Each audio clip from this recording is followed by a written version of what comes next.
Bonjour à tous et bienvenue sur les numériques. Je suis Thomas du service mobilité et je vais vous parler aujourd'hui de ce petit bijou qui est arrivé tout juste à la rédaction, le Galaxy S21 Ultra.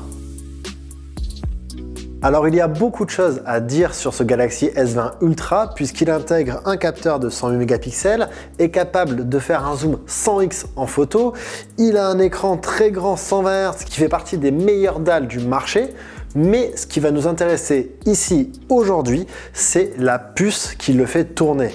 Il s'agit d'une puce Exynos 2100 qui est une puce construite par Samsung. Si on vous en parle aujourd'hui, c'est tout simplement parce que les dernières itérations de puces de Samsung n'était pas terrible. L'an dernier, sur les S20, on avait une puce Exynos 990 qui était très bon en multitâche, mais qui pêchait du côté du jeu et qui se stabilisait autour de 45 images secondes, ce qui est beaucoup plus bas que ce que fait la concurrence. Cette année, Samsung semble avoir corrigé le défaut, puisque en multitâche, on a une puce qui est aussi pertinente, elle se situe parmi les meilleures du marché, et pour le coup, dans cet exercice, on a atteint comme un plafond. Toutes les puces haut de gamme, en tout cas, sont capables de faire du multitâche tranquillement, donc on peut jongler entre ces applications sans problème.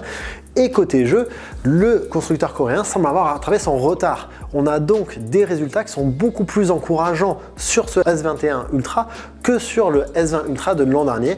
Et pour le coup, il rivalise avec ses concurrents qui tournent sur des puces Qualcomm, avec le Snapdragon 865 du OnePlus 8T par exemple, ou sur les puces Kirin de HiSilicon, qui est donc la filiale de Huawei et qui est présente dans le Mate 40 Pro. Donc globalement, en jeu, on va avoir un téléphone qui va tourner à 60-70 images secondes en moyenne. Il va atteindre des pics à 99, voire même 100 images secondes, ce qui est très bon et qui est du jamais vu aujourd'hui dans nos laboratoires. Maintenant, il y a bien un petit bémol, c'est que lors d'une séance assez longue, on a fait par exemple une séance de 40 minutes de jeu sur un jeu très gourmand, le téléphone va rapidement se stabiliser autour de 50-60 fps.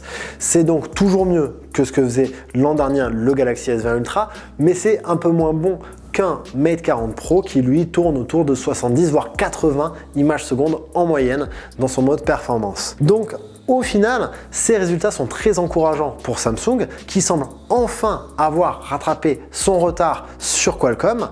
Reste que Qualcomm vient d'annoncer sa puce Snapdragon 888 et que celle-ci pourrait encore créer un nouvel écart entre Exynos et Snapdragon.